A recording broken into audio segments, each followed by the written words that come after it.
دیوبند نے اسلام کا پرچم دنیا میں لہرایا ہے، ظلم و ستم کے دور کے اندر حق کا دیپ جلایا ہے۔ دیوبند نے اسلام کا پرچم دنیا میں لہرایا ہے، ظلم و ستم کے دور کے اندر حق کا دیپ جلایا ہے۔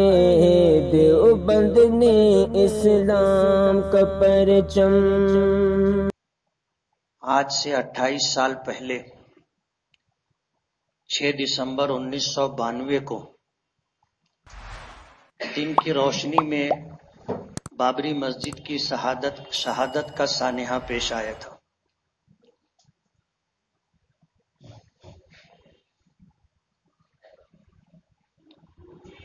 تقریباً ہر سال اس موضوع پر کچھ نہ کچھ کہا جاتا رہا ہے اور اس کا اعادہ پابندی سے کیا جاتا رہا ہے۔ بابری مسجد کی شہادت کے بعد ملک کے اس وقت کے وزیر اعظم نے مسجد کی تعمیر جدید کا وعدہ کیا تھا۔ ہندوستان بھر کے مسلمان اس دن کا انتظار کرتے رہے کہ سرکار نے اپنی حکومت میں مسجد کی شہادت کے بعد بابری مسجد کی تعمیر جدید کا وعدہ کیا تھا، حکومت اپنا وعدہ پورا کرے گی۔ لیکن برسوں کا انتظار رہا، یہ وعدہ ہی رہا، عملی شکل میں تبدیل نہیں ہو سکا، اور وہ وقت بھی آیا کہ یہ معاملہ جب کورٹ میں رہا تو ہندوستان بھر کے مسلمان عدلیہ کے احترام میں اپنے اعتماد کا اظہار کرتے رہے۔ ہمیں اس بات کا یقین تھا کہ انصاف زندہ ہے اور بہرحال انصاف ملے گا، لیکن ملک کی بدقسمتی کہیے کہ سپریم کورٹ کے ذریعے سے بابری مسجد کو لے کر کے جو فیصلہ آیا وہ نہ صرف مسلمانوں کے لیے بلکہ ہر انصاف پسند شخص کے لیے ایک بہت بڑا سانحہ تھا۔ کسی کے وہم و گمان میں نہیں تھا کہ اس طرح اندھیر ہوگی اور انصاف کا خون کیا جائے گا۔ ہمیں تو اس بات کا یقین تھا کہ انشاءاللہ انصاف ہوگا اور حق ہمارا ہے، ہر حال میں ہمیں ہمارا حق ملے گا۔ درمیان میں کئی کوششیں کی گئی کہ کسی طرح کوئی مصالحت ہو جائے، لیکن ظاہر بات ہے یہ معاملہ مسجد کا تھا، اور مسجد اس جگہ کو کہتے ہیں جو جگہ انسان اپنی ملکیت سے نکال کر کے اللہ کی ملکیت میں دے دے، جس کو وقف کرنا کہتے۔ اور شریعت کا حکم ہے کہ جب ایک مرتبہ مسجد کے لیے کوئی جگہ وقف کر دی گئی تو نہ اسے بیچا جا سکتا ہے، نہ خریدا جا سکتا ہے، نہ ہبہ کیا جا سکتا ہے، مفت میں بھی کسی کو ہم نہیں دے سکتے۔ وجہ اس کی یہ ہے کہ وہ ہماری ملکیت نہیں ہے، وہ اللہ کی ملکیت ہے، اور اللہ کی ملکیت میں جو چیز دے دی گئی کسی انسان کو یہ حق نہیں ہے کہ وہ اس میں کوئی تصرف کرے۔ اس لیے کہا جاتا ہے کہ جو جگہ ایک مرتبہ شرعی طور پر مسجد قرار پا گئی وہ قیامت تک مسجد رہے گی، چاہے وہاں پر مسجد کی عمارت ہو نہ ہو، مسجد ہو اور اس میں نماز پڑھی جاتی ہو نہ پڑھی جاتی ہو، ہر حال میں وہ جگہ مسجد رہے گی۔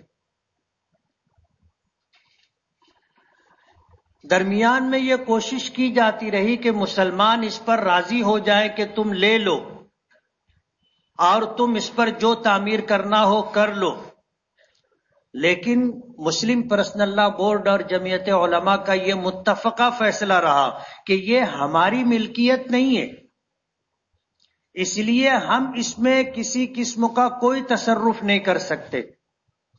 ہمیں یہ حق ہی نہیں ہے کہ ہم مفاہمت کے نام پر، مصالحت کے نام پر اس میں سے کچھ آپ کو دے دیں. مکمل تو دینا ناممکن ہے، کچھ بھی دینے کا ہمیں حق نہیں ہے. اس لیے عدلیہ کا جو فیصلہ ہوگا ہمیں منظور ہوگا، اور ہمیں عدلیہ کے فیصلے پر پورا اطمینان تھا، اعتماد تھا کہ فیصلہ جو آئے گا وہ انشاءاللہ حق بجانب ہوگا. ہمارے بزرگوں کا، بڑوں کا یہ بھی کہنا تھا کہ تمہیں اگر یہ جگہ لینا ہے ہم سے چھین کر کے لے سکتے ہو، ہم اپنی مرضی سے نہیں دے سکتے. انہوں نے وہی راستہ اختیار کیا کہ سپریم کورٹ کے ذریعے سے یہ جگہ ہم سے چھینی گئی. فیصلے کی تمہیدات میں جو چیزیں لکھی گئی ہیں اگر ان کا اعادہ کیا جائے تو ایک سیدھی سادی سوچ رکھنے والا شخص بھی جو فیصلہ کرے گا وہ حق بجانب ہوگا. فیصلے کی تمہید میں یہ بات کہی گئی ہے کہ جس جگہ مسجد ہے اس جگہ مسجد سے پہلے کوئی تعمیر نہیں تھی. جیسے یہ کہا جاتا رہا کہ مندر توڑ کر کے مسجد بنائی گئی ہے. سپریم کورٹ کے فیصلے میں یہ بات ہے کہ مسجد جس جگہ تعمیر کی گئی ہے اس جگہ پہلے کوئی تعمیر نہیں تھی، یعنی کوئی مندر نہیں تھا جسے توڑ کر کے مسجد بنائی گئی. سپریم کورٹ کے فیصلے کی تمہید میں یہ بھی ہے کہ 1949 میں عشاء کی نماز کے بعد میں مسجد میں مورتی لا کر کے رکھی گئی جو غیر قانونی. مسجد کو تالا لگایا گیا، نمازیوں کو مسجد میں آنے سے روکا گیا، یہ بھی غیر قانونی. فیصلے کی تمہید میں یہ بھی ہے کہ جن لوگوں نے مسجد کو توڑا ہے، مسمار کیا ہے، وہ لوگ گنہگار اور دوشی ہیں. ان ساری چیزوں کو سننے کے بعد کوئی بھی شخص اگر فیصلہ کرنا چاہے گا تو اس کا فیصلہ کیا ہوگا آپ اندازہ کر سکتے. لیکن جس طرح دن کی روشنی میں مسجد شہید کی گئی تھی اسی طرح دن کی روشنی میں عدلیہ کا تاج محل بھی مسمار کیا گیا. ہم ایک ہندوستانی ہیں، ہندوستانی ہونے کے اعتبار سے ہمیشہ ہم نے یہ بات کہی ہے کہ عدلیہ کا جو فیصلہ ہوگا ہمیں منظور ہوگا. ہمارے بڑوں نے ہمیشہ یہی بات کہی ہے کہ عدالت کا جو فیصلہ ہوگا ہمیں منظور ہوگا. ہم اپنی بات پر آج بھی قائم. فیصلہ اگر آپ نے غلط دیا ہے، فیصلہ اگر آپ نے انصاف کے خلاف دیا ہے، یہ آپ کی ذمہ داری ہے. ہم نے یہ بات کہی تھی کہ عدلیہ کے فیصلے کا احترام کرتے ہیں، کریں گے. آج بھی ہماری وہی بات ہے. عدلیہ کا فیصلہ ہے، ہم فیصلے کا احترام کرتے ہیں. ایک ہندوستانی ہونے کے ناطے قانون کے دائرے میں رہتے ہوئے ہمیں بہرحال اسے ماننا ہے. لیکن یہ فیصلہ جسم پر تو نافذ ہو سکتا ہے، دل پر نافذ نہیں ہو سکتا. ہم ہی کیا، ہماری نسلیں بھی قیامت تک اس بات کو یاد رکھیں گی. اور ہر سال جو ہم اس بات کا اعادہ کرتے ہیں اس لیے کہ آنے والی نئی نسل کو یہ تاریخ معلوم ہو.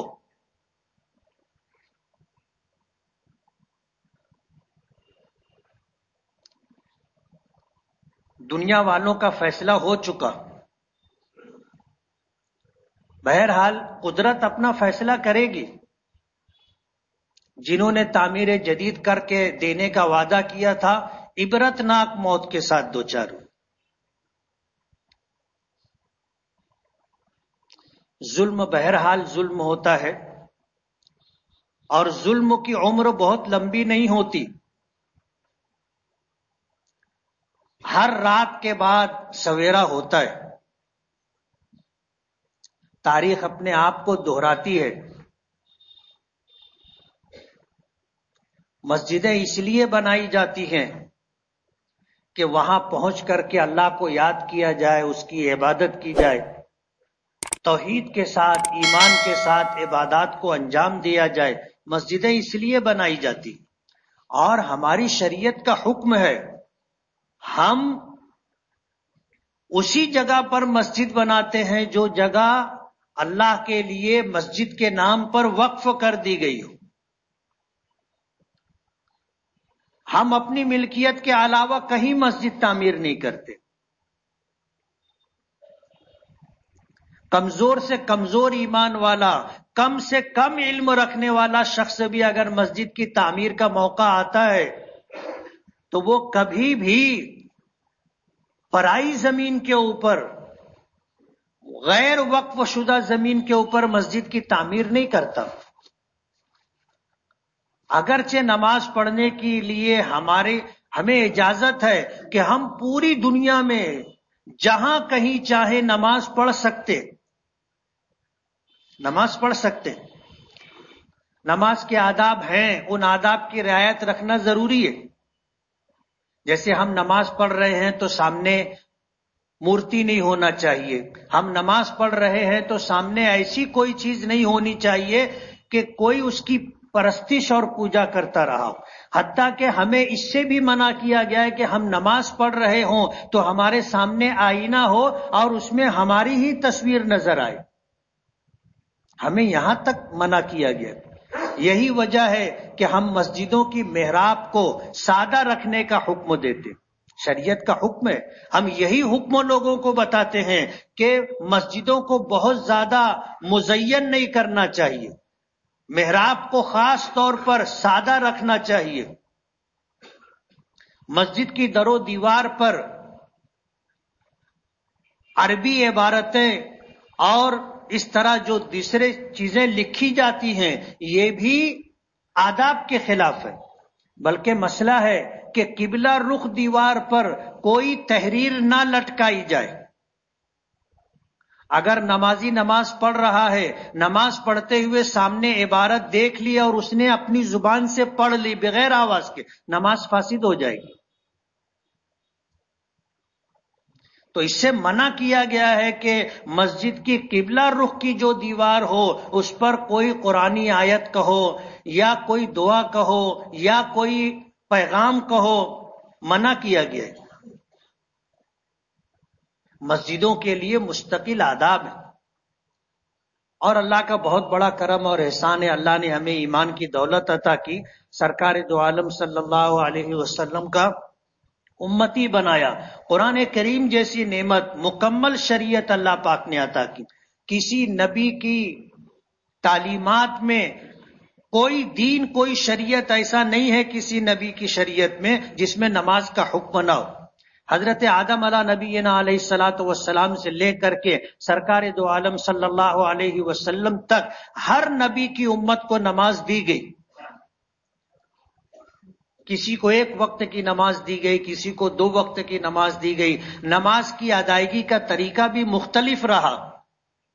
لیکن اب جو نماز ہمیں نبی کریم صلی اللہ علیہ وسلم کا امتی ہونے کے ساتھ ملی، یہ نماز مکمل ہے اور قیامت تک یہی نماز رہے گی. آپ دیکھو 2 عبادتیں ہیں، ایک نماز اور ایک حج کے لیے اجتماع کا حکم ہے. حج تو سال میں 1 مرتبہ ہوتا ہے. دنیا بھر کے مسلمان جو صاحب استطاعت ہوں وہاں پہنچتے. نماز ایسی عبادت ہے کہ ہر 24 گھنٹے میں 5 مرتبہ مسلمان جمع ہوتے اور جماعت کے ساتھ ادا کی گئی نماز کی فضیلت اور اس کا اجر و ثواب تنہا نماز پڑھنے کے مقابلے میں 27 گنا زیادہ ہے. ہفتے میں جمعہ کی نماز ہو، جمعہ کی نماز کے لیے جامع مسجد پہنچ کر کے جمعہ ادا کرنے کی تاکید کی گئی. اور اگر شہر کی جامع مسجد اتنی بڑی ہو کہ سارے شہر کے مسلمان اس میں نماز ادا کر سکے تو جامع مسجد کے علاوہ دوسری کسی مسجد میں جمعہ قائم کرنے کی اجازت نہیں. اور اگر جامع مسجد میں اتنی وسعت اور اتنی گنجائش نہ ہو کہ شہر بھر کے مسلمان وہاں نماز کے لیے یکجا ہو کر نماز ادا کر سکے، اگر یہ گنجائش نہیں ہے تو دوسری مسجدوں میں جمعہ کی نماز کی اجازت ہے، لیکن دوسری مسجد کے مقابلے میں جامع مسجد کا اجر و ثواب 500 گنا بڑھ کر کے، جمعہ کی یہ نماز آپ جامع مسجد کے علاوہ کہیں پڑھیں گے تو آپ کو جو ثواب ملے گا، اگر وہی جمعہ آپ جامع مسجد میں پڑھتے ہیں تو اس ثواب سے 500 گنا زیادہ اجر و ثواب جامع مسجد میں ادا کی گئی جمعہ کی۔ بعض اکابرین اور ہمارے بزرگوں نے یہاں تک کہا ہے کہ یہ فضیلت صرف جمعہ کے ساتھ مخصوص نہیں ہے، بلکہ 5 وقتہ نمازوں میں بھی اللہ پاک نے یہ بات رکھی کہ جیسے مسجد حرام میں جو نماز ادا کی جائے، چاہے جمعہ ہو یا غیر جمعہ ہو، ہر نماز کا ثواب 1,00,000 گنا بڑھ کر کے ملتا ہے۔ جو نماز ہم حرم سے باہر پڑھتے ہیں جو ثواب ملے گا، اگر وہی نماز مسجد حرام میں ادا کرے اجر و ثواب 1,00,000 گنا بڑھ جائے گا۔ تو جامع مسجد کی 5 وقتہ نمازوں کے لیے بھی یہ بات علماء نے لکھی ہے کہ یہاں 500 گنا اجر و ثواب بڑھ کر کے ملے گا۔ تو میں یہ کہہ رہا تھا کہ 2 عبادتیں، ایک حج ہے اور ایک نماز ہے، جس کے لیے اجتماعیت کا حکم ہے۔ اسلام کی تاریخ اٹھا کر کے آپ دیکھ لیں، اسلام دشمن طاقتوں نے اس بات کو محسوس کیا کہ یہ کیسا عجیب و غریب اجتماع ہے۔ جیسے 5 وقتہ نماز کے لیے لوگوں کو اکٹھا کرنے کے لیے ہمیں محنت نہیں کرنی پڑتی۔ ہماری شریعت نے ہمیں جو تعلیم دی ہے کہ اذان دی جائے گی، لوگ خود بخود مسجد کی طرف آنے لگ جاتے، کوئی بلانے نہیں جاتا۔ اذان کی آواز سنائی دے تو نہ سنائی دے، وقت کو دیکھ کر کے لوگ مسجد پہنچتے۔ اور یہ جو اجتماعیت ہے اس کے اثرات بہرحال پڑتے، ہم چاہے محسوس کریں نہ کریں، غیر اس بات کو محسوس کرتے ہیں۔ یہی وجہ ہے کہ اسلام دشمن طاقتیں ہمیشہ انہوں نے مسجدوں کو نشانہ بنایا ہے، اور کوشش یہ رہی ہے کہ مسلمان نماز کی ادائیگی کے لیے، عبادات کے لیے اکٹھے نہ ہوں۔ سال میں 2 مرتبہ، سال میں 1 مرتبہ حج کے عنوان سے مکۃ المکرمہ میں لوگ جمع ہوتے ہیں، پھر اپنی بستی میں سال میں 2 مرتبہ عیدین کی نماز کے لیے اکٹھا ہوتے ہیں، اور پھر اس کے بعد جمعہ کی نماز کہو، 5 وقتہ نماز کہو، اس کے لیے لوگوں کا اجتماع بہرحال لوگوں کے لیے گھبراہٹ اور خوف کا سبب بنتا ہے۔ یہ ایک تربیت ہے نماز، اور تربیت یہ کہ ایک آواز پر ہم اکٹھا ہوتے ہیں، ہم ایک شخص کی اقتداء اور ایک شخص کی اتباع پر یقین رکھتے ہیں۔ ہم امام کو اپنا امام مانتے ہیں، امام اللہ اکبر کہے گا، ہم اس کے بعد اپنی نماز شروع کریں گے۔ امام کے نماز شروع کرنے پر ہماری نماز شروع ہوگی، اور امام کے سلام پھیرنے پر ہماری نماز ختم ہوگی۔ ایک آواز پر ہم کھڑے ہوتے ہیں، ایک آواز پر ہم جھکتے ہیں، ایک آواز پر ہم زمین پر سجدہ ریز ہو جاتے ہیں۔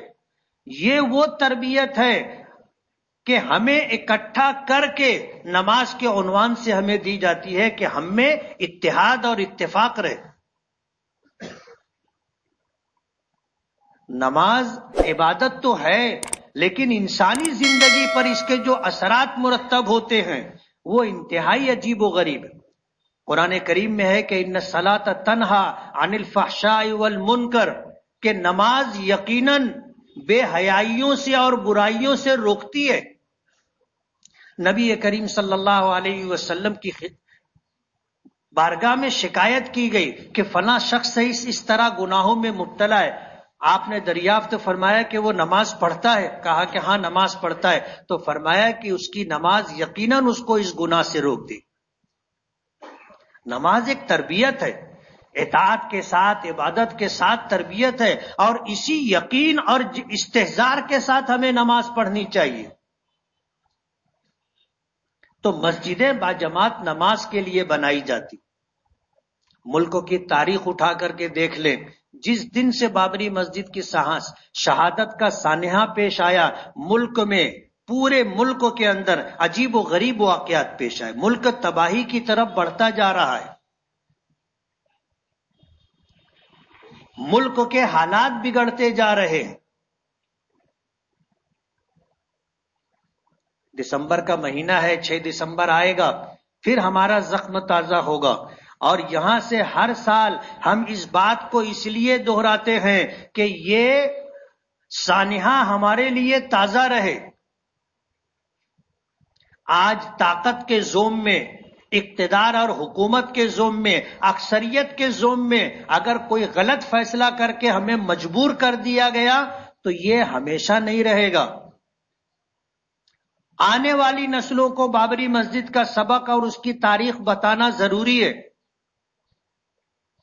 آپ کو جو کرنا ہو آپ طاقت کے زوم میں، اکثریت اور حکومت کے زوم میں کر لیں، لیکن جو حق ہے وہ حق ہے، جو ناحق اور باطل ہے وہ ناحق اور باطل ہے. ہم کل قیامت کے دن اللہ کی بارگاہ میں یہ کہہ سکیں گے کہ اللہ ہم سے جتنا ممکن تھا ہم نے کیا. اور اللہ تعالیٰ علیم و خبیر ہے، ہمارے حالات کو ہم سے زیادہ جانتا ہے. لیکن ایسی اندھیر، عدلیہ پر اعتماد کا ایسا خون شاید عدلیہ کی عدالت کی تاریخ میں نہیں ہوا ہوگا. اس لیے بڑوں کے احترام اور فیصلے میں ہم یہ تو کہتے ہیں کہ ہم عدلیہ کا احترام فیصلے کا احترام کرتے ہیں، آج بھی اس کا اعادہ. لیکن ایک ہندوستانی ہونے کے ناطے ہمارے جسم پر تو یہ فیصلہ نافذ ہو سکتا ہے، ہمارا دل نہ فیصلے کے دن اس بات کو قبول کیا تھا، نہ آج قبول کر رہا ہے اور نہ آئندہ کبھی قبول کرے گا. ہم امن و امان کے دشمن نہیں ہیں، چین و سکون انسانی ضرورت ہے. ہم حالات بناتے ہیں، بگاڑتے نہیں ہیں، لیکن بہرحال ظلم ہے اور ظلم کے خلاف آواز اٹھائی جاتی ہے، اٹھائی جاتی رہے گی. وہ دن دور نہیں ہے، ہم نہیں ہماری نسلیں انشاءاللہ دیکھیں گی کہ اللہ تعالیٰ کی قدرت اپنا فیصلہ کرے گی اور اس زمین پر انشاءاللہ انصاف وجود میں آئے گا. مایوس نہیں ہیں ہم، مایوس نہیں ہیں. انہ لا ییأس من روح اللہ الا القوم الکافرون. اللہ کی رحمت سے کافر مایوس ہوتا ہے، ایمان والا کبھی بھی مایوس نہیں ہوتا.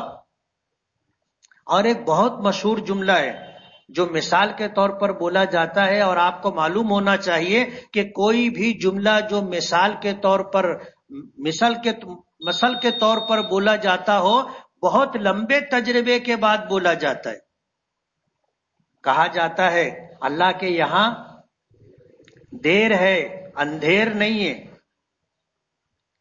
یہ ایک جملہ ہے لیکن اس کے پیچھے بہت لمبی تاریخ اور لوگوں کا لمبا تجربہ ہے.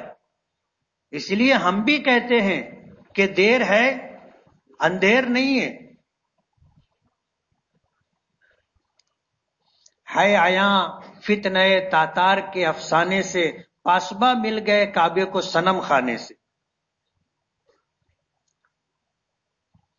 اللہ تعالیٰ انہی لوگوں میں سے ایسے لوگوں کو کھڑا کرے گا جو حق اور انصاف کو انشاءاللہ زندہ کرے گا، اور اس زمین پر انصاف لوگوں کو ملے گا. ہم مایوس نہیں ہیں.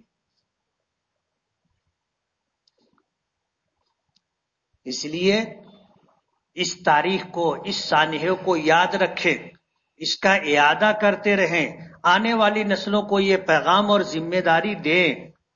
ہم نہ صحیح ہماری اولاد انشاءاللہ انصاف دیکھے گی. وآخر دعوانا ان الحمدللہ رب العالمین.